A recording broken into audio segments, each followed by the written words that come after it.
ओम प्रकाश राजभर जी को मंत्री बन गए क्या? ओम प्रकाश राजभर जी इंडिया अलायंस में खुदे आ जाएंगे। अच्छा, राजनीति है साहब, राजनीति में लोग आते और जाते रहते हैं। तो समाजवादी पार्टी कार्यालय के सामने बड़ी बड़ी होर्डिंग लिखी थी कि ओम प्रकाश राजभर का आना मना है।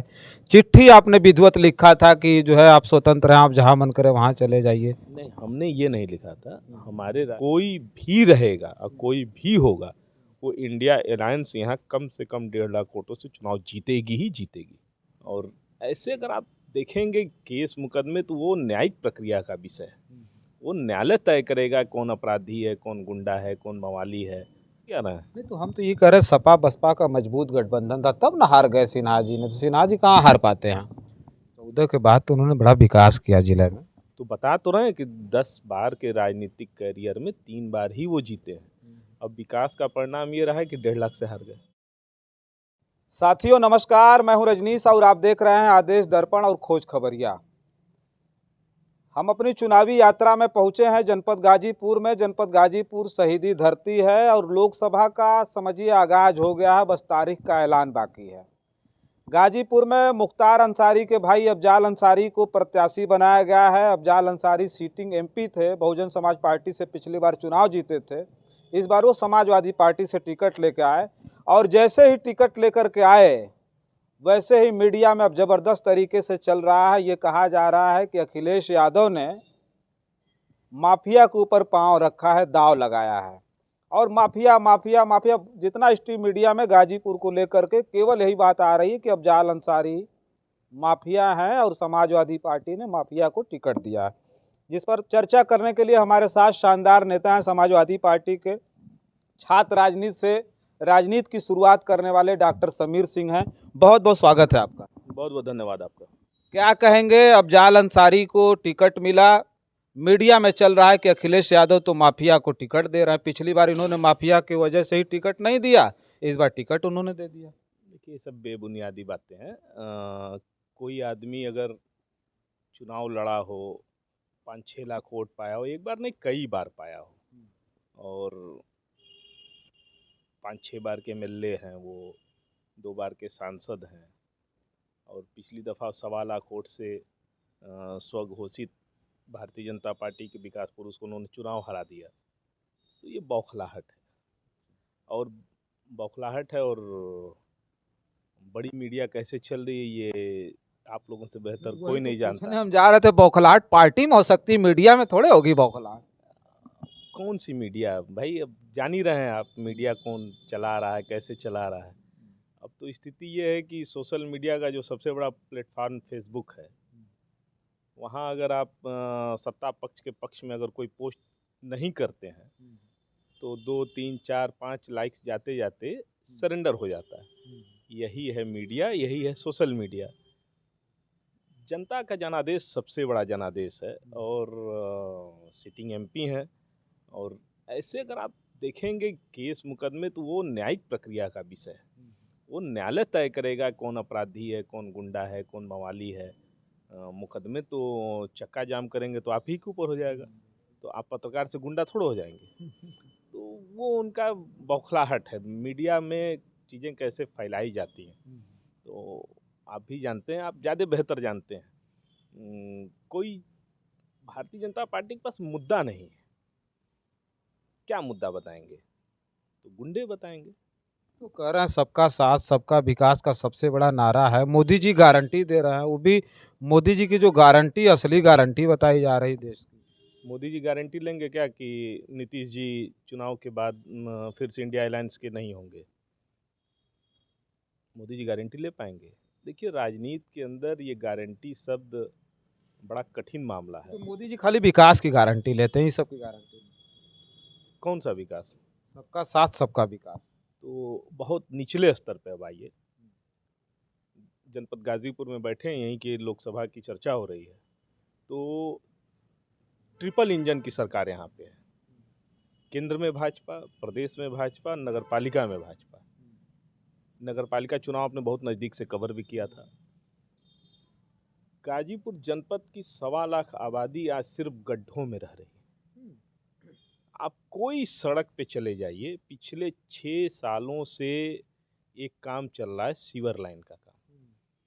न जाने कितनी दफ़ा उसको खोदा गया, कौन सी पाइप डाली जाती, कौन सी पाइप निकाली जाती है, किस स्तर पे वो विकास हो रहा है। हमको तो लग रहा है कि कहीं ज्वालामुखियों की ने गाजीपुर में नीचे से चला है। एक ही सड़क को 10-10 बार खोदा गया। ये है भ्रष्टाचार और ये है सामने का विकास। सबका साथ सबका विकास। तो उत्तर प्रदेश के बारे में एक कहावत कही जा रही है कि उत्तर प्रदेश कौन सा प्रदेश है। तो लोग बता रहे हैं कि प्रश्न से पहले जहां उत्तर आ जाता है किसी परीक्षा में, उस प्रदेश को उत्तर प्रदेश कहते हैं। तो यही हालात है। जहां से सांसद कौन है, माननीय मोदी जी भी हैं उत्तर प्रदेश से। तो अभी क्या लगता है अफजाल अंसारी जी को टिकट मिल गया? पिछली बार लोग कह रहे हैं कि सपा और बसपा का गठबंधन था, इसलिए वो बीजेपी हार गई यहाँ पर। इस बार तो गठबंधन भी नहीं है, इस बार लगता नहीं कि लड़ाई काफ़ी ज़्यादा कठिन है, इस बार जीतना उनका बड़ा मुश्किल हो जाएगा भारतीय जनता पार्टी के सामने। जब समाजवादी पार्टी का किसी से गठबंधन नहीं था, बहुत दिन पहले की बात नहीं है, ये मुश्किल से 12-14 साल पहले की बात होगी, तो हम पूरे प्रदेश में 42 सीट जीते थे। पूरे प्रदेश में हम 42 सीट जीते थे। हमारा किसी से गठबंधन नहीं था। बसपा से गठबंधन था कि सुबसपा से गठबंधन था। भारतीय जनता पार्टी का तो 38 पार्टियों से गठबंधन है, एनडीए है। हमारे इंडिया गठबंधन में तो कुल 16-18 दल हैं। तब गठबंधन गठबंधन चिल्ला रहे हैं लोग, और अपना 36-38 लेके पूरा कौरवों की सेना लेके चल रहे हैं, तो उसको नहीं बतिया रहे हैं। नहीं तो हम तो ये कह रहे हैं सपा बसपा का मजबूत गठबंधन था, तब ना हार गए सिन्हा जी ने। तो सिन्हा जी कहाँ हार पाते हैं? कहाँ हार पाते हैं? कहाँ हार पाते? ये जो पिछला चुनाव 19 में हुआ था। अरे भैया, 10 बार में 3 बार जीते हैं। 10 लोकसभा लड़ चुके हैं, 3 बार जीते हैं। 33% पासिंग मार्क है, वो पूरा नहीं कर पाया आज तक वो। 14 के बाद तो उन्होंने बड़ा विकास किया जिले में। तो बता तो रहे हैं कि 10 बार के राजनीतिक करियर में 3 बार ही वो जीते हैं। अब विकास का परिणाम ये रहा है कि 1.5 लाख से हार गए। और विकास करेंगे तो स्वघोषित विकास है उनका। तो जमीन पे कोई विकास नहीं धरातल पे। बताए तो कि सीवर लाइन बगल में ही माननीय एलजी साहब का मकान है, और उन सुपुत्र जी रोज आते जाते हैं, निकलते हैं। बगल में गड्ढा है बहुत बड़ा, उन्हीं की नगर पालिका के अध्यक्ष हैं, दूसरे के थोड़ो हैं। अच्छा, आपको लड़ाई कैसी दिख रही है अभी इस वक्त? जो है अफजाल अंसारी को टिकट मिल गया है, भारतीय जनता पार्टी के भी उम्मीदवार का ऐलान नहीं हुआ है, बीएसपी भी चुनाव लड़ेगी। तो ऐसे में क्या लगता है आपको, किस तरह की स्थिति रहेगी? भारतीय जनता पार्टी के सामने लड़ाई होगी, बीएसपी से लड़ाई होगी, आपको लगता है किससे की लड़ाई होगी? देखिए, हमको तो लगता है कि भारतीय जनता पार्टी के अंदर भय इस कदर है इंडिया अलायंस का कि वो ये सीट हो सकता है कि छोड़ भी दे, अपने किसी गठबंधन को दे दे, और एक भय रहेगा ये। और लड़ाई उड़ाई कौन यहाँ प्रत्याशी, इसका मायने नहीं है। यहाँ साइकिल निशान और इंडिया अलायंस शुरू से भारी था, है और रहेगा। एक बड़े मार्जिन से हम चुनाव जीतेंगे। प्रत्याशी कोई भी रहता, अफजाल अंसारी जी हैं, बहुत अच्छी बात है, कोई भी प्रत्याशी रहता तो साइकिल निशान और इंडिया अलायंस बहुत भारी बहुमत के साथ यहाँ चुनाव जीतता। ब्रजेश सिंह की बात हो रही कि ब्रजेश सिंह आ रहे हैं चुनाव लड़ने के लिए। चलिए, जब आएंगे तो देखा जाएगा ब्रजेश सिंह आ रहे हैं कि फलाने सिंह आ रहे हैं कि कौन पंडित जी आ रहे हैं। भारतीय जनता पार्टी से आ रहे हैं। ब्रजेश सिंह बताया जा रहा है कि ओम प्रकाश राजभर जी की पार्टी से आएंगे। ओम प्रकाश राजभर जी को मंत्री बन गए क्या?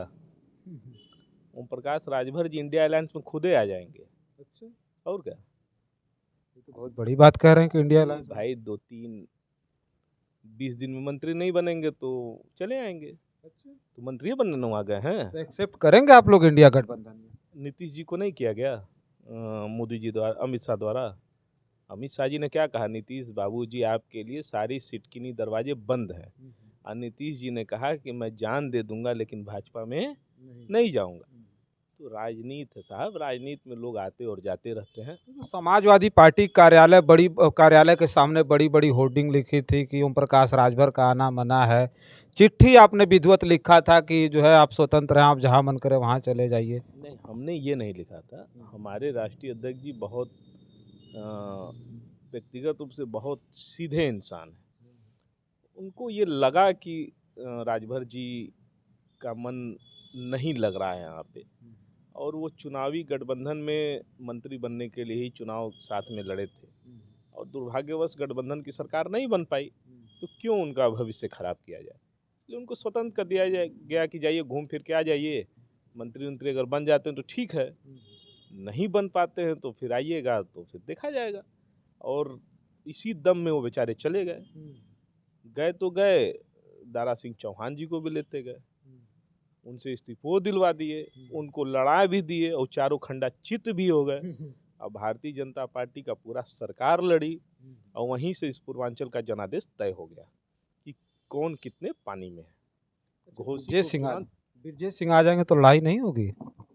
कोई आ जाएगा, कोई लड़ाई नहीं है। हम लोग, कोई प्रत्याशी विपक्ष में हो, कोई प्रत्याशी इंडिया अलायंस में हो, इसका कोई मायने नहीं है। मायने ये है कि इंडिया अलायंस यहाँ पे बहुत भारी तादाद में चुनाव जीतने जा रहा है, भारी बहुमत के साथ, भारी अंतर से। अच्छा, अफजाल अंसारी पर आखिरी सवाल ही करेंगे कि जो कहा जा रहा है कि ये माफिया हैं, ये गुंडई से चुनाव जीतते हैं, ये गुंडे हैं, मतलब तमाम तरह की बातें लोगों के बीच ये मैसेज जा रहा है, उनके लिए क्या कहेंगे आप? अगर ऐसा ही है तो पिछले चुनाव में हम लोग ईवीएम क्यों अगोर रहे थे? कोई आदमी अपने संपत्ति की रक्षा वही करता है ना जो कमज़ोर होता है। तो हम लोग अपने आप को कमज़ोर मान रहे थे, वोट हम लोग का ज़्यादा था, लेकिन लगता ये था कि भाई कोई बाहरी गुंडे आके लूट न लें, तो हम लोग भाई अपना रात दिन उसको अगोरे। तो गुंडा कौन है इसको आप समझ सकते हैं। सरकार अब आपके बताने का मतलब कि सामने वाले गुंडा और सरकार जो है वर्तमान की गुंडे, सरकार से बड़ा कोई मजबूत व्यक्ति नहीं होता। और ये गुंडा मवाली ये सब बहुत चीप शब्द है। इसका फैसला न्यायालय करती है, इसका फैसला चट्टी चौराहे पर या साक्षात्कार में ये चीज़ें ठीक नहीं। या न्यायिक प्रक्रिया के तहत ये तय होता है कि कौन गुंडा है, कौन मवाली है। उसके लिए बाकायदे आईपीसी की धारा बनी हुई, इतनी बड़ी संस्था काम करती है, उच्च सर्वोच्च न्यायालय से लेकर लोअर कोर्ट तक, उसके लिए तमाम जजेज हैं, बड़ी परीक्षा दे के आते हैं। वो तय करेंगे कि कौन गुंडा है, कौन मवाली। वो भाजपा नहीं तय कर पाएगी, ना सपा तय कर पाएगी। ये माफिया माफिया जो लोग कह रहे हैं, जनपद गाजीपुर के हैं, यहाँ से बहुत बड़ी बात भी जाएगी। इसको उलट कुछ लोग कहते हैं कि वो मसीहा हैं, गरीबों के मसीहा रहे हैं, चाहे मुख्तार अंसारी हो, चाहे अफजाल अंसारी हो। जो उनका राजनीतिक करियर रहा, बड़ा लंबा रहा है, और बड़ी मुश्किल से कोई हरा पाता है इनको उनकी सीट पर। तो ये जनता का जनादेश है भाई, जिसको जनता मोहब्बत करती है उसी को वोट देती है। ये मसीहा भी है। अब जरूर होंगे तभी तो जीतते हैं। और देखिए, राजनीति के अंदर न कोई राजा है, न कोई रंक है, ये विचारधारा की लड़ाई है। हम अपना विचार जनता के सामने रखते हैं, सामने वाला अपना विचार जनता के सामने रखता है, जिसको पसंद आता है। अब हम नगर पालिका के चुनाव में हार गए, तो क्या कह दिया जाए कि जो चुनाव जीता है वो गरीबों का मसीहा है? ऐसा नहीं है। देखिए, ये एक त्वरित घटना पे आधारित चुनाव है। वो समझाने में कामयाब हो गए कि प्रदेश में मेरी सरकार है, हम विकास कर ले जाएंगे, तो चुनाव जीत गए। अगर प्रदेश में सरकार नहीं होती या किसी दूसरे दल की होती, सपा की भी नहीं होती और भाजपा की भी नहीं होती, तो लड़ाई फेयर समझ में आती नगर पालिका के चुनाव में कि कौन पानी में है। तो सरकार की बदौलत जो समझाना होगा समझाएंगे लोग। और कैंडिडेट मैं फिर दोहरा रहा हूँ, कोई भी रहेगा और कोई भी होगा, वो इंडिया अलायंस यहाँ कम से कम 1.5 लाख वोटों से चुनाव जीतेगी ही जीतेगी। चलिए ठीक है, देखिए हम जनपद गाजीपुर में हैं, और जनपद गाजीपुर में मनोज सिन्हा जी, ये उनका गृह जनपद, रिपीट, गाजीपुर जनपद मनोज सिन्हा का गृह जनपद है, जहां से वो जीत करके रेल राज्य मंत्री थे पिछले कार्यकाल में, और रेल राज्य मंत्री रहते हुए अफजाल अंसारी से 1,19,000 प्लस वोटों से हार गए थे। इस बार फिर अफजाल अंसारी पर दाव समाजवादी पार्टी ने लगाया। पिछली बार भले वो समाजवादी पार्टी से नहीं लड़े थे, लेकिन सपा और बसपा गठबंधन में अफजाल अंसारी चुनाव लड़े थे और जीते थे। लेकिन इस बार समाजवादी पार्टी ने फिर से अफजाल अंसारी पे भरोसा किया है, और अफजाल अंसारी के बारे में अगर हम बात करें तो ये उनका गृह जनपद है, और जहाँ से भी अंसारी बंधु चुनाव लड़ते हैं तो उनका खासा दबदबा है, खासी उनकी पकड़ है जनता के बीच। लेकिन आने वाले समय में चूंकि चुनाव तो अब बहुत जल्द होना है और यहाँ अभी समाजवादी पार्टी के अलावा बसपा और भाजपा के कैंडिडेट का ऐलान नहीं हुआ है, लेकिन अब ये तय करेगा कि किस तरह के प्रत्याशी आते हैं और कौन आता है उनके सामने चुनाव लड़ने के लिए, तब जाकर के तस्वीरें साफ हो जाएंगी। तब भी हम आएंगे और आपके बीच में वीडियो लेकर के दिखाएंगे कि किस तरह का माहौल है गाजीपुर में। तब तक के लिए आप बने रहें आदेश दर्पण और खोज खबरिया पे। बहुत बहुत धन्यवाद।